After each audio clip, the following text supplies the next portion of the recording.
Well, welcome back. This is the second of 3 videos exploring Chapter 12 of Wheeler's most excellent textbook on security risk management. What we're going to do during this particular video is look at a security risk review workflow.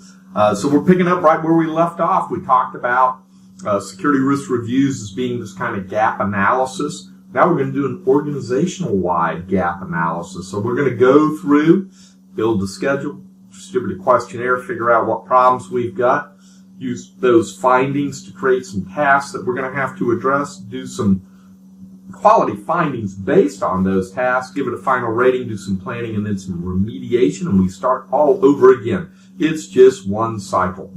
All right? And so the idea behind this, again, is we're going in and we're looking where we have non-compliance, looking where we have gaps in our policies and our standards. All right?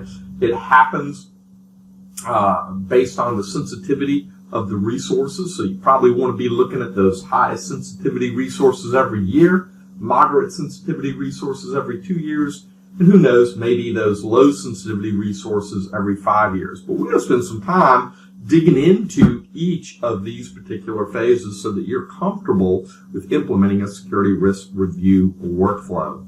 All right, we're going to start off by establishing a schedule, figure out what things we want to look at. We're not going to look at everything every year. We're going to figure out what we need to look at and prioritize what those most important resources are to be reviewed. Look who does this. It's the business owner. It's not risk management. It's not information security. It's the business owner because the business owner owns that risk. From there, we're going to move into building a questionnaire, distribute that to kind of ascertain where we stand with those particular policies. We want to have some security risk review questions associated every single time we develop a new security policy to make sure that people are complying and we're moving forward in the right direction. From there, we're going to start moving into generating findings. Where do we have non-compliance? What's the resource or the asset? What's the category of it? What's our control standard? And then some questions, what we're looking for associated within that particular environment. Note, the findings are done by the information security team, could be the risk management team. And as you're looking at it, I've given you some possible entries for your target resource, your status, and your category down there in the bottom of the slide. So those would be the possible entries that you would put in. A resource is either an application, an infrastructure component, a process, or an environment. Now, you don't have to use these, but a good starting point. You look at the status. We're researching. It's open. Owner analysis completed, closed with exception, closed with a false positive, or closed by mitigation. And then the category. Again, these have to reflect your particular company and the particular application that you have and implementation that you have. So you're going to modify those to reflect your environment. All right, while we're generating those findings, we'll start with an initial finding, get some values associated with looking at that, and then from there document what that finding is, and then focus on those high priority risk things. If it's not a high risk item, then you can postpone it to a following year, or if it's not on schedule this year, you can postpone it.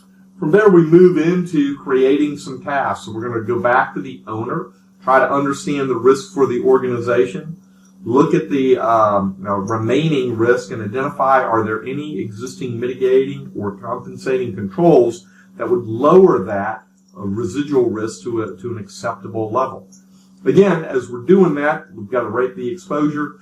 We may have to do some quantification or gather some additional information. We're going to be looking for thematic risk across multiple applications. Do we have the same thing happening over and over again across multiple applications?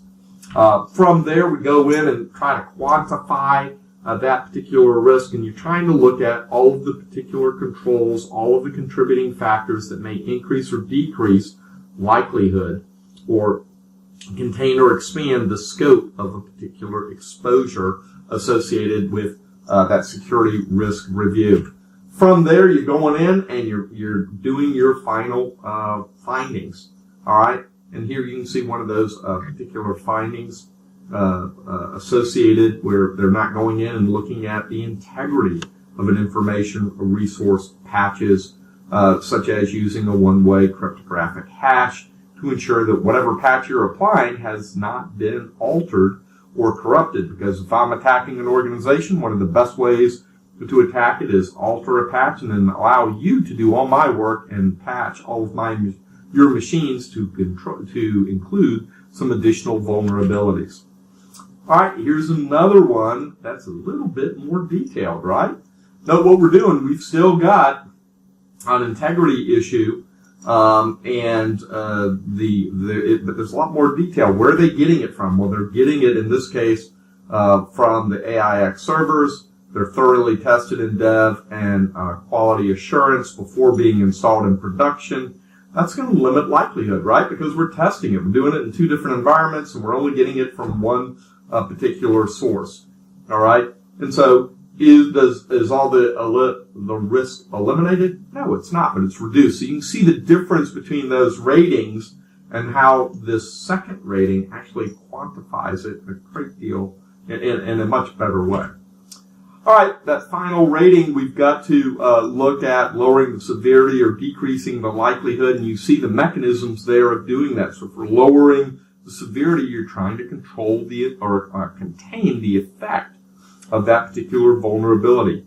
It may be that we're going to do some isolation. It may be that we add some logging and monitoring so that we can very quickly intervene when something goes wrong.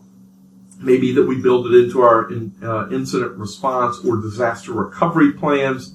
And of course, we may increase redundancy or remove a dependency, which again would lower risk.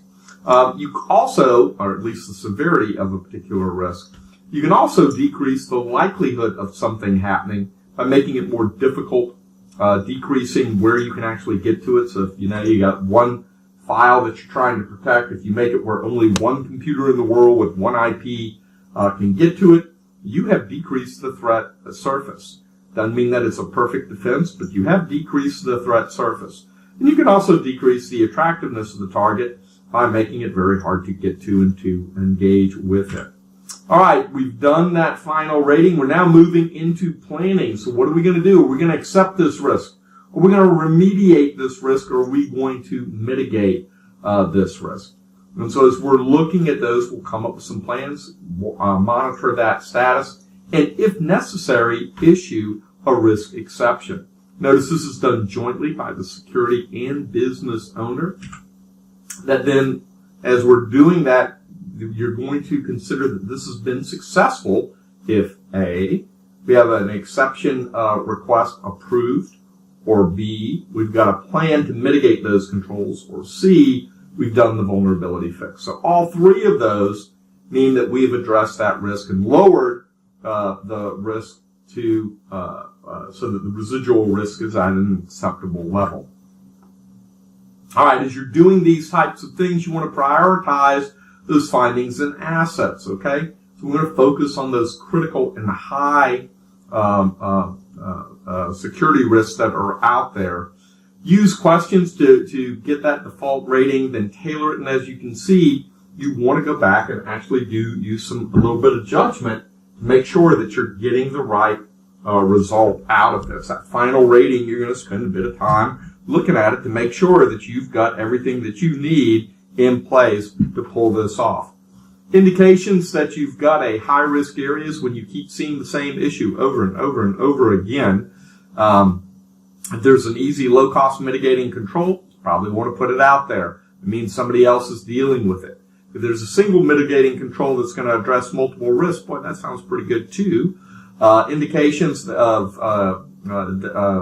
the issue continually presents itself on customer due diligence evaluations. Means, again, it keeps coming up over and over again. You got a challenge, or if it's linked to an annual objective of the organization. All right, so I'm going to go back a slide. Keep in mind this entire process. So we're establishing a schedule, working through a questionnaire to assess the environment. From there, generating some initial findings, doing some tasks where we're doing some follow-up, qualifying those findings, giving it a final rating. And then that leads into some planning steps, and then we're going to have to remediate that by figuring out, are we going to grant an exception, put into place a mitigation plan, or actually fix the underlying issue. All right, so that's your security risk review workflow in a snapshot in like 10 minutes. It didn't take very long. This is the second of 3 videos looking at Chapter 12 of Wheeler's most excellent textbook, Security Risk Management. We're going to pick up in the next video and very briefly talk about the NIST framework. So keep on studying, keep on learning. I look forward to seeing you in the next video.